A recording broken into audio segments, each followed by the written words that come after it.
Good morning. It's International Day of Yoga. Now, I discovered yoga in terms of starting a practice during 2020, March 2020 or April, when obviously things had gone to pot in regards to the lockdowns and so on, and it was a challenging time for much of us, and so I was already doing stuff, and I have done for many years, lots of things to stay fit and healthy, physically, mentally, emotionally, but I'd never taken to yoga. But for some reason I got this thought to just try it. I don't even know where it came from, and the difference it has made. I add it to my morning well-being ritual now. I do it later on in the day. Sometimes I switch between yoga and qigong. But it's the art of, because also as well, I think one of the things that put me off from yoga was the impression that I had of what yoga was.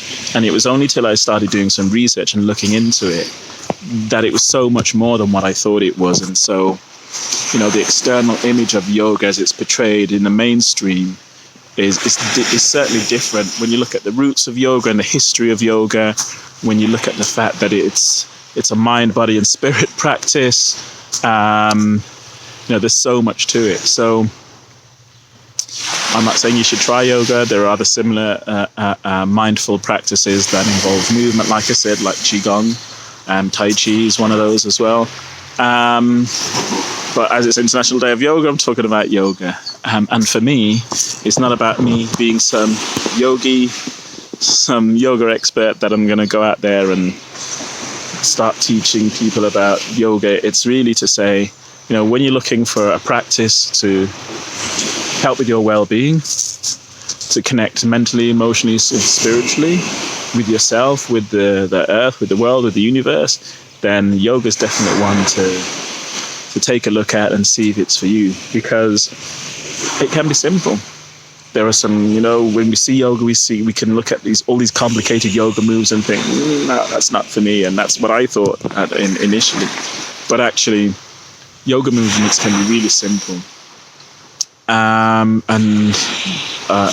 For me, those are the ones that I do. The really simple, straightforward ones. Not the tiniest of frames, and so I'm not going to be doing some advanced crazy moves, and that's fine, and for the people that can do that, that's great. And there are all kinds of different types of yoga, hot yoga, and all these different kind of permutations or whatever, but you can start a yoga practice by doing something really simple. Number of videos out there online, just really simple stretches with breathing to help your well-being. All right, that's it. Bless up and one love. Peace.